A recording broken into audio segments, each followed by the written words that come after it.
Okay, finishing na tayo. Pang ibabaw. Oh, sa ating pugon. Yung maliliit. Para ano ang apoy. Malingas. Ito ang unang didikitan ng apoy.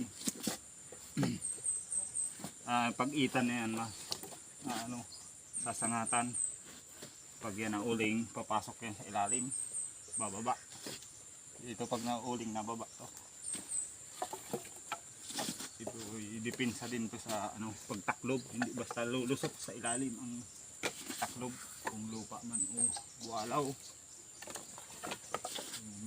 Ipa ng palay. Pwede. Mga kusot, kahoy, pwede yung taklob. Magandang itaklob yun. Para sa lupa. Pag lupa kasi patay ang apoy. Yan. Finishing ba?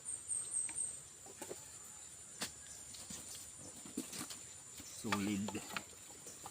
5 sakwal din daang ito. Panggataw.